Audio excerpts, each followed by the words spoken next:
주제 신앙이라는 주제로 요한복음을 본문으로 설교한 지 6번째입니다. 변화하는 신앙이란 제목을 계속 설교한 이유가 있습니다. 우리 교회가 이제 변화가 돼야 합니다. 나라도 변화가 돼야 합니다. 세계도 변화가 돼야 합니다. 그 변화의 중심에 예수 그리스도께서 계셔야 합니다. 한 10여 년 전에 삼성그룹의 이 회장이 말했습니다. 이건희 회장이 임원들 다 모아놓고서는 얘기하기를 마누라 외에는 다 바꾸어라 그랬습니다. 삼성이 그렇게 바뀌지 않으면 희망이 없다. 세계 경쟁에서 살아남을 수 없다. 그렇게 이건희 회장이 삼성이 마누라 외에는 다 바꾸라고 강력하게 도전한 이후로 10년 만에 소니, 일본의 전자업체 소니를 제치고 세계의 수익을 최대로 올리는 기업으로 바뀌었습니다. 그 시작이 10년 전에 모든 것이 바뀌어져야 한다. 최고 경영자 이건희 회장의 그런 발상의 전환, 패러다임의 전환, 그런 도전 정신에서 시작이 되었습니다. 우리 둘의 교회도 이제 13년 지나고 14년째가 돼갑니다. 이제는 변화돼야 될 때입니다. 변화되지 않으면은 제자리에 굳어져 버립니다. 세상에서 가장 쓸모없는 것이 굳어져 버리는 교회, 타성에 빠져버린 종교입니다. 그래서 우리처럼 부모대로부터 물려받는 신앙을 가진 사람들의 위험한 함정이 있습니다. 나는 할아버지 때부터 교회를 다녔기 때문에 우리 같은 사람을 모태신앙 그럽니다. 철들기 전에부터 주기도문을 외우고 사도신경을 외우고 평생을 주기도문을 외웠으니까 예배 시간에 주기도문에 하늘에 계신 시작하면은 주르르 그냥 나와버립니다. 그런데 이것이 타성에 젖어서 습관화가 돼서 월요일에서 토요일까지는 별짓 다 하다가 습관을 따라서 교회에 주일날 오게 됩니다. 변화 없이 그냥 굴러가는 신앙입니다. 그러나 잘못하면은 회칠한 무덤이 되고 잘못하면은 경건의 모양은 있으나 경건의 실상은 잃어버린 교인이 되기 쉽습니다. 예수님께서 우리 심령 깊은 곳에서 지성소에 임하셔서 우리 삶이 날마다 변화가 돼야 됩니다. 때로는 실수할 수도 있습니다. 변화하다 보면은 헛바퀴 돌릴 때도 있고 또 엉뚱한 결과를 가져올 수 있습니다. 그러나 성령님께서 원하십니다. 둘의 교회가 변화되고 한국 교회가 변화되고 그래서 한국 사회가 변화되는 일에 우리가 촉매 역할, 소금의 역할, 요즘 많이 쓰는 말로 비타민의 역할을 하라고 우리에게 성령께서 요구를 하십니다. 그래서 6주일 전부터 요한복음을 주제로 해서 변화에 대한 얘기를 계속하고 있습니다. 오늘도 요한복음을 주제로 변화하는 신앙입니다. 여러분, 예수님께서 요한복음에서 장마다 변화의 주제를 꼭 한 건씩, 두 건씩 꼭 거기에 짚어주셨습니다. 1장에서 시몬이 베드로로 변화가 되는 이야기, 2장에서 물이 포도주로 변화가 되는 이야기, 3장에서 육으로 난 것은 육이요 영으로 난 것은 영이다. 사람이 육에서 나서 영으로 거듭나지 아니하면 본어게인으로 변화되지 아니하면 아무것도 아니다. 니고데모 정치가에게 말씀하셨습니다. 4장에서 그 유명한 사마리아 수가성 우물가의 여인에게 예수님께서 대화를 통해서 영혼을 열고 가슴을 연 대화를 통해서 그 박복했던 여인, 불행했던 여인, 구겨진 추지 조각처럼 벌어졌던 여인을 대화를 통해서 변화시킨 이야기가 4장에 나옵니다. 그런데 오늘 본문 말씀 요한복음 20장 31절 말씀에는 그 변화의 최종 목표가 뭐이냐 예수님께서 일러주십니다. 그리고 요한복음의 저자가 요한복음을 왜 썼느냐? 요한복음을 쓴 이유가 바로 그 점이라고 일러줍니다. 요한복음 20장 31절 우리 한번 한음성으로 같이 읽겠습니다. 오직 이것을 기록함은 너희로 예수께서 하나님의 아들 그리스도이심을 믿게 하려 함이요 또 너희로 믿고 그 이름을 힘입어 생명을 얻게 하려 함이니라. 예수를 믿어서 예수는 그리스도다. 여러분 익히 아시는 바대로 예수는 사람의 이름입니다. 그리스도는 하나님이신 그리스도십니다. 나사렛 동네에 나신 예수란 사나이, 예수란 사람은 기다리던 메시아 그리스도다. 예수는 그리스도다. 이것을 믿고 생명을 얻게 하려고 요한복음을 썼다 그랬습니다. 생명으로 거듭나는 변화입니다. 인간 삶에 있어서 가장 중요한, 가장 본질적인 변화입니다. 그 변화에 대해서 요한복음 5장 24절에 일러줍니다. 요한복음 5장 24절 대단히 중요합니다. 누군가는 말하기를 요한복음 5장 24절은 요한복음의 엑기스다. 요한복음의 키워드다. 그렇게 일러줍니다. 복음의 구원 역사의 세 가지 시제 텐스입니다. 텐스. 과거, 현재, 미래. 영어 문법에서는 그것을 시제라고 말합니다. 텐스라고 표현을 합니다. 요 복음의 구원 역사의 세 가지 시제가 요한복음 5장 24절에 들어있다고 일러줍니다. 24절 내가 진실로 너희에게 이르노니 내 말을 듣고 나 보내신 이를 뭐하는 자입니까? 믿는 자는 영생을 이미 얻었습니다. 완료형이고 과거입니다. 과거 완료입니다. 예수를 믿었을 때에 이미 구원을 얻었습니다. 여러분, 우리 두레가족 여러분, 언젠가 각자 개인차가 있지요.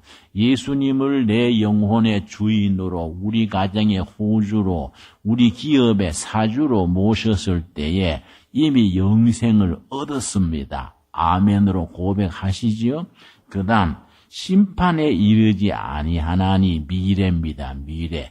언젠가 이 세상 삶을 끝내고 하늘나라로 이사갈 때에 심판대 앞에서 너는 너 이름이 구원받은 성도의 이름을 적은 책 생명책에 네 이름이 있으니까 심판에서 면제. 장학생입니다. 장학생. 너는 심판에서 면제된다. 직통으로 어디로 갑니까?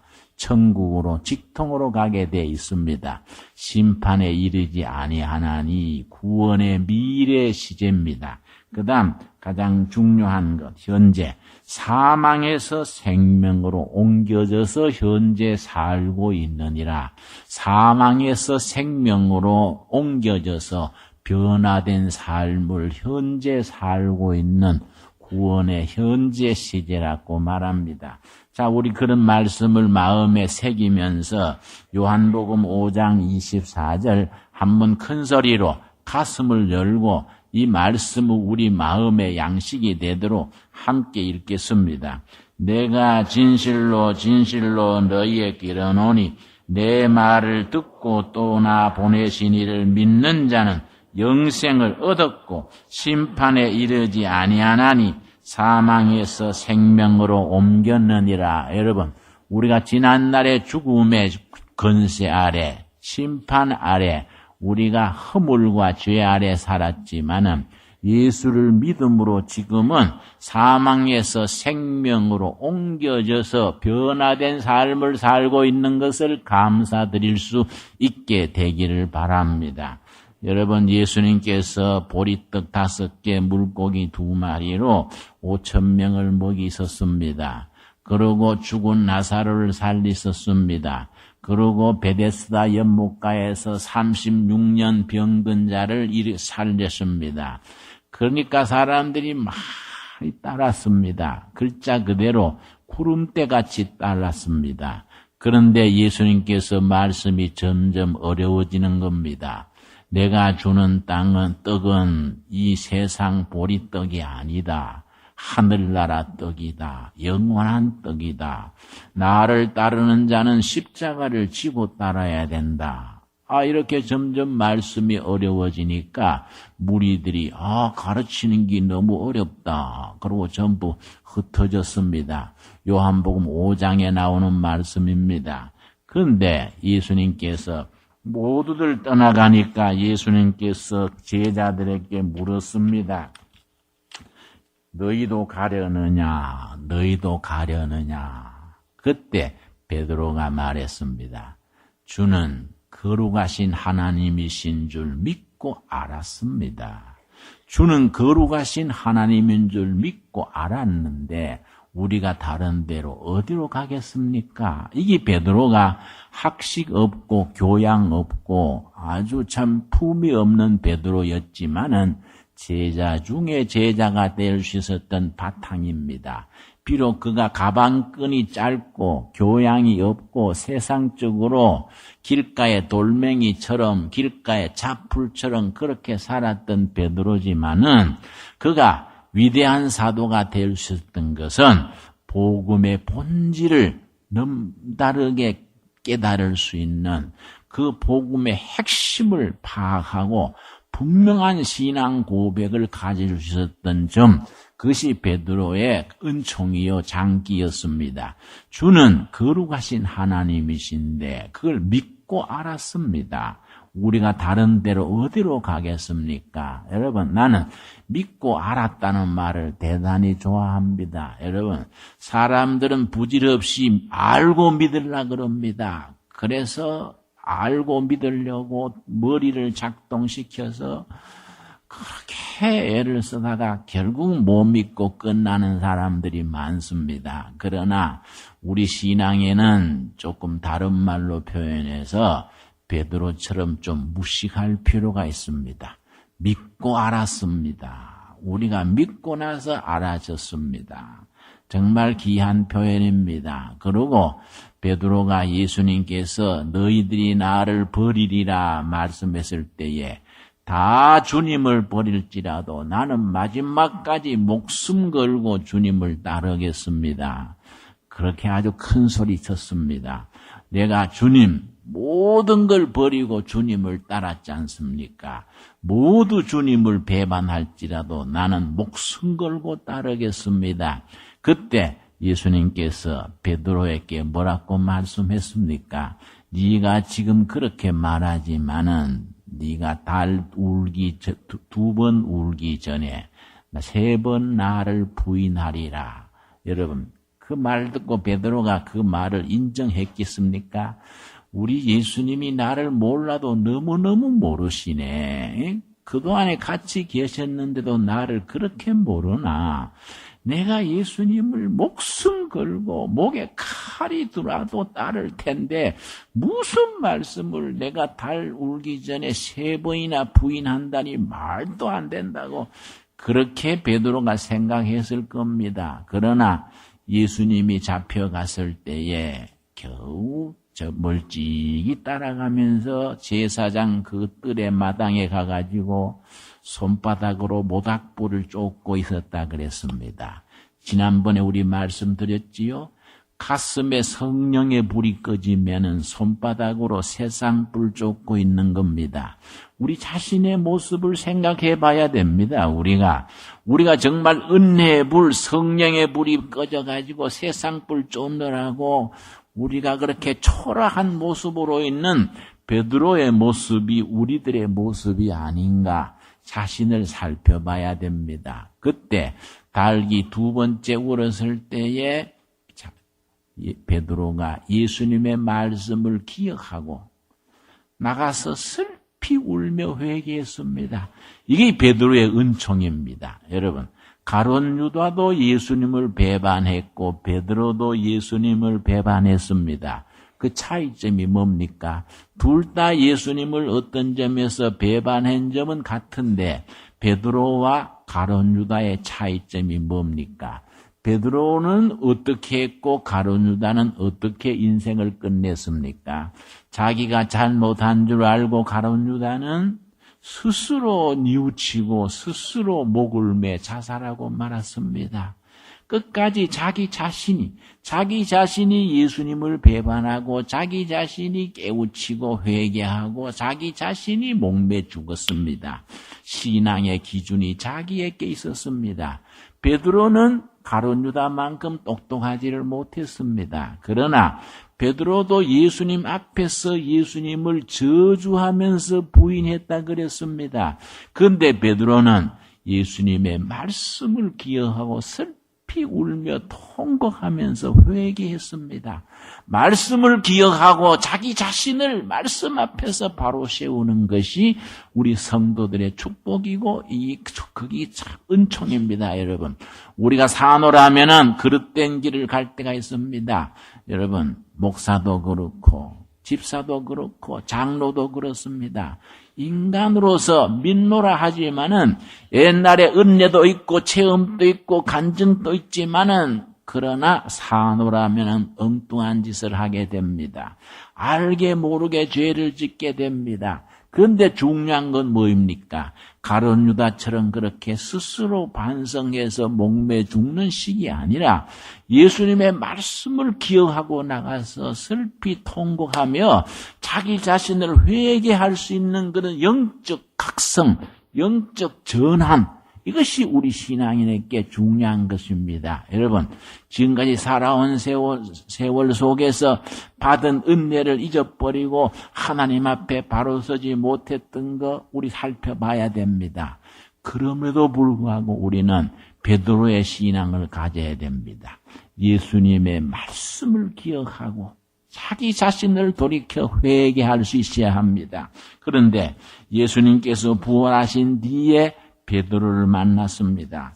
베드로를 만나서 뭐라고 말했습니까? 요한복음 21장입니다. 요한복음 21장은 요한복음의 마지막 장입니다. 그 21장에서 예수님께서 부활하신 후에 베드로에게 3번 물었습니다. 3번. 요한복음 21장 15절입니다. 그들이 조반 먹은 후에 예수께서 시몬 베드로에게 이르시되 요한의 아들 시몬아 너가 이 사람들보다 나를 더 사랑하느냐? 요한의 아들 시몬아 너가 나를 사랑하느냐? 물었습니다. 이르되 주님 그러하나이다. 내가 주님을 사랑하는 줄 주께서 아시나이다. 이르시되 내 어린 양을 먹이라 하시고 이 같은 질문을 3번이나 되풀이했습니다. 또 다시 묻기를 시몬아 네가 나를 사랑하느냐? 베드로가 대답하기를 예 제가 주님을 사랑하는 줄 주님이 아시지 않습니까? 그랬더니 내 양을 치라 그랬습니다. 또 다시 물었습니다. 3번째 네가 나를 사랑하느냐?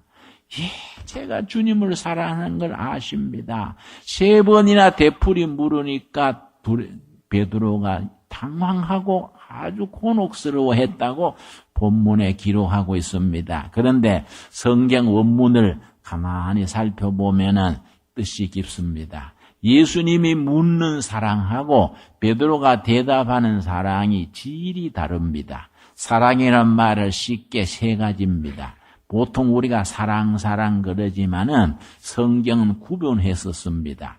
쾌락적인 사랑, 정욕적인 사랑, 그 사랑은 에로스라 그럽니다. 에로스. 젊은 나이에 에로스의 사랑에 빠지면은 인생길 헛디디기 쉽습니다. 두 번째, 주고받는 사랑. 내가 준 만큼 받고 받은 만큼 주는 조건가 붙어 있는 사랑을 필로 그럽니다. 필로. 주고받는 사랑입니다.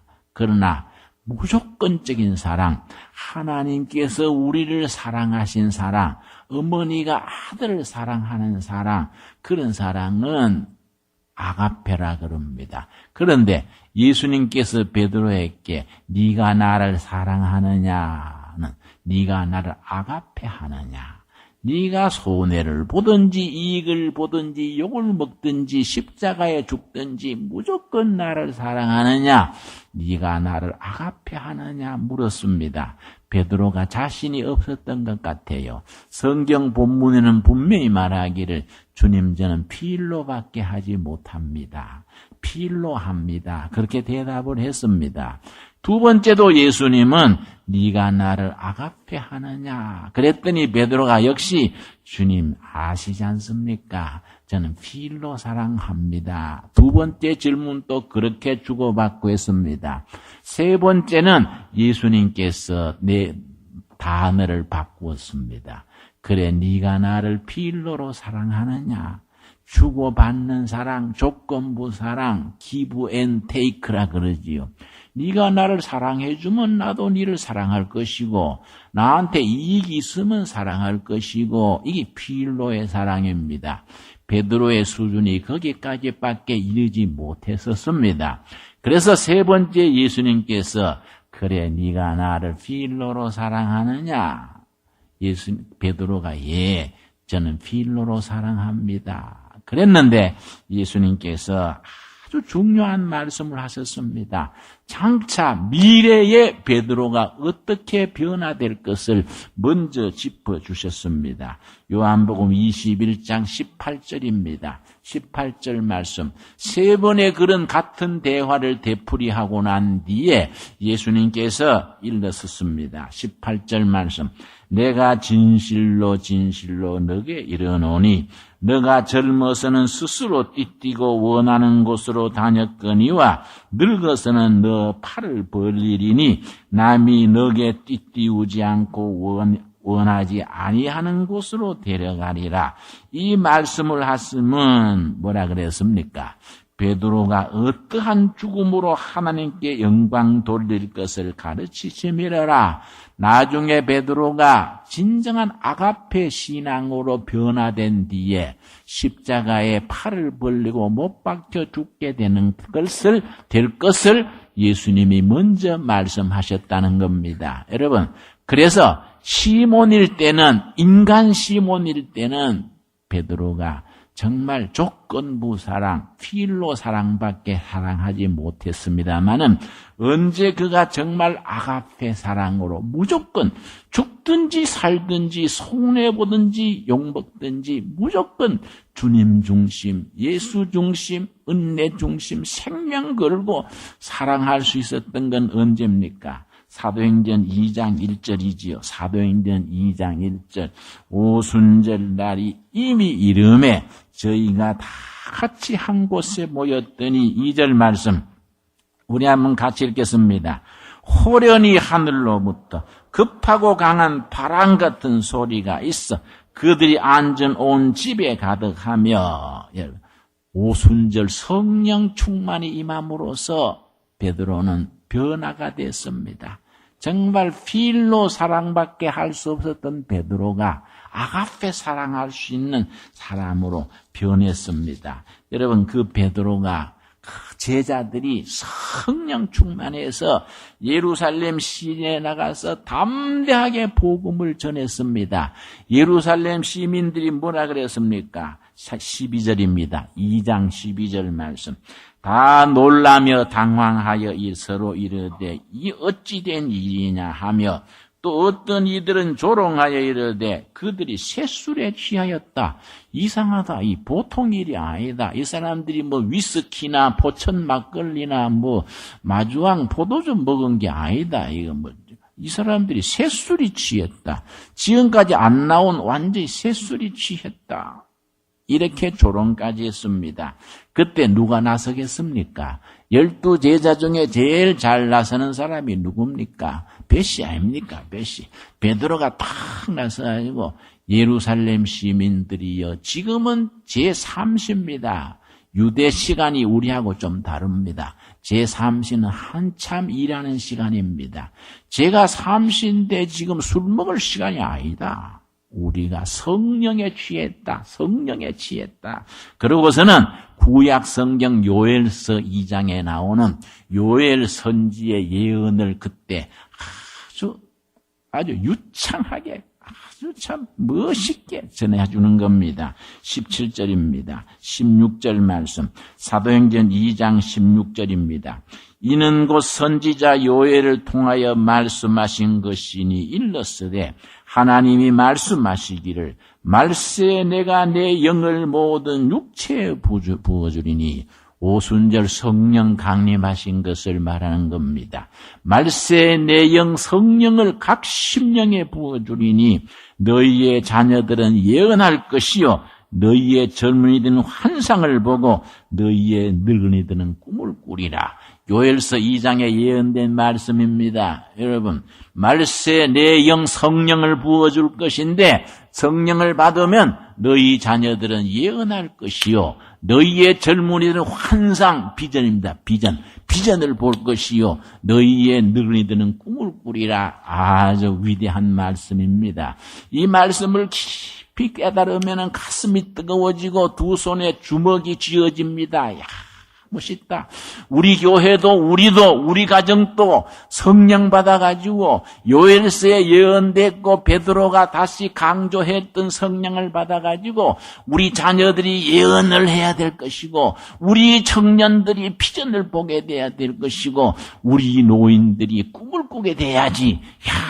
멋있다. 그런 감격과 그런 감동, 이런 게 있어야 우리들의 신앙에 정말 축복된 신앙입니다. 여러분, 성령을 받고 우리 자녀들이 예언한다는 게 뭡니까?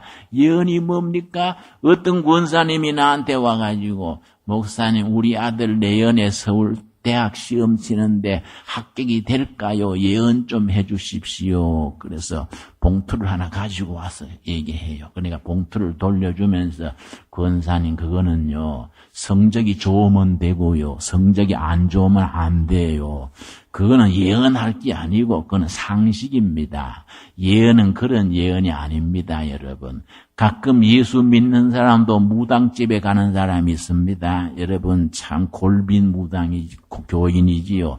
그런 교인이 예배당에 꽉 차면 예배당이 골빈당이 되어버리는 겁니다. 여러분, 예수를 믿으면서도 예언을 잘 모릅니다. 예언이 뭡니까? 예언이 길 없는 시대에 길을 찾아서 말해주는 것이 예언입니다. 여러분, 우리의 자녀들이 영감을 받아서 성령의 인도하심을 받아서 나라가 길이 없고 통일의 길이 없고 우리 가정의 길이 없고 이 세계의 길이 없을 때에 내가 길이요 진리요 생명이라고 말씀하신 예수님의 말씀을 따라서 예수 그리스도께서 길이다, 길 없는 시대에 길을 선포해 주는 것이 예언입니다. 우리 젊은이들이 성령 받아서 비전을 본다 그랬습니다. 환상을 본다 그랬습니다. 비전, 젊은이들이 보는 환상이 뭡니까? 희망이 끊어진 시대에 희망의 소식을 전해주는 것을 비전이라고 말합니다. 여러분, 우리의 늙은이들이 성령을 받아서 꿈을 꾼다 그랬습니까? 그랬습니다. 여러분, 쓸데없는 개 꿈꿔놓고서는 성령 지시 받았다고 요란 떠는 사람이 있습니다. 꿈에 우리 교회 또 집사님 한 분이 여집사님이요. 목사님, 어제 내가 희한한 꿈을 꿨어요. 성령님이 뭘 보여주시는가 봐요. 그래서 무슨 꿈 꿨는데? 그러니까 큰 뱀을 자기가 잡았는데 꽁지를 흔들고 던졌더니 그래서 아이고 집사님 그 개꿈이요. 그래서 아닙니다. 그래서 집사님 초저녁에 껐어요? 새벽에 껐어요? 그랬더니 새벽에 껐어요. 그래서 그 새벽꿈 개꿈입니다. 그랬더니 지난번에는 초저녁 꿈이 개꿈이라더니 그래서 달수가 바뀌었잖아요. 내가 그러고 말았는데 여러분 그런 꿈을 가지고 성령이 주시는 꿈으로 꾸면 안 되는 겁니다. 우리가 늙은이들이 성도들이 성령을 받아가지고 꾸는 꿈이 뭡니까? 정말 이 나라의 복음 한국을 이루는 꿈. 저 한라산에서 백두산 꼭대기까지 예수 그리스도의 복음이 골목마다 마을마다 가득 차는 그런 꿈. 여러분 통일 한국 시대의 꿈. 중국도 일본도 한국도 예수 믿는 나라가 돼가지고 예수 아시아, 새로운 아시아, 평화 시대를 이룬다는 그런 꿈을 꾸는 그런 꿈을 꿔야 돼요. 여러분 우리가 평양에 가서 함께 예수님을 찬양할 수 있는 그런 꿈을 꿔야 돼요.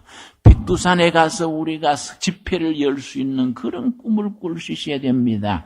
우리가 성령을 받아서 진실로 베드로가 선포하는 것처럼 여러분 소녀 앞에서 내가 예수를 절대 모른다고 저주하면서 부인했던 베드로가 성령 받고 나서 우리 말세 성령을 받으면은 우리 자녀들은 예언할 것이요. 우리의 젊은이들은 환상 비전을 볼 것이요. 우리의 늙은이들은 꿈을 꾸리라. 그 베드로의 선포가 바로 우리들에게 현실로 임하는 축복이요 증거가 되어질 수 있게 되기를 바랍니다. 우리 기도하겠습니다. 주님 은혜를 감사드립니다. 우리가 변화하는 신앙을 강구하게 하여 주시옵소서. 우리 심령의 진실로 오순절에 임했던 성령께서 우리 심령에 임하셔서 베드로가 요엘 선지의 말을 인용하여 말세 내가 내 영 성령을 받으면은 너희의 자녀들은 예언할 것이요 너희의 젊은이들은 비전을 볼 것이요 너희 늙은이들은 꿈을 꾸리라 하였사오매 그 말씀이 바로 오늘 우리들에게 응답되게 하여 주시옵소서. 우리 교회, 우리 제단, 우리 자녀들에게 성령께서 임하여 나라와 교회와 세계가 길이 없는 시대에 길을 선포할 수 있는 예언자들이 되게 하여 주시옵시며 우리 젊은이들이 비전을 품고 희망이 끊어져 절망하고 탄식하고 자살하고 하는 이 시대에 희망의 깃발을 올릴 수 있는 비전의 젊은이들이 되게 하여 주시옵시고 성령께서 우리 중에 이미 임하셔서 우리로 꿈꾸는 복음의 꿈꾸는 민족 복음화 아시아 예수 시대를 꿈꾸는 성도들로 세워 주시옵소서. 예수님 이름 받들어 기도드려 사옵나이다. 아멘.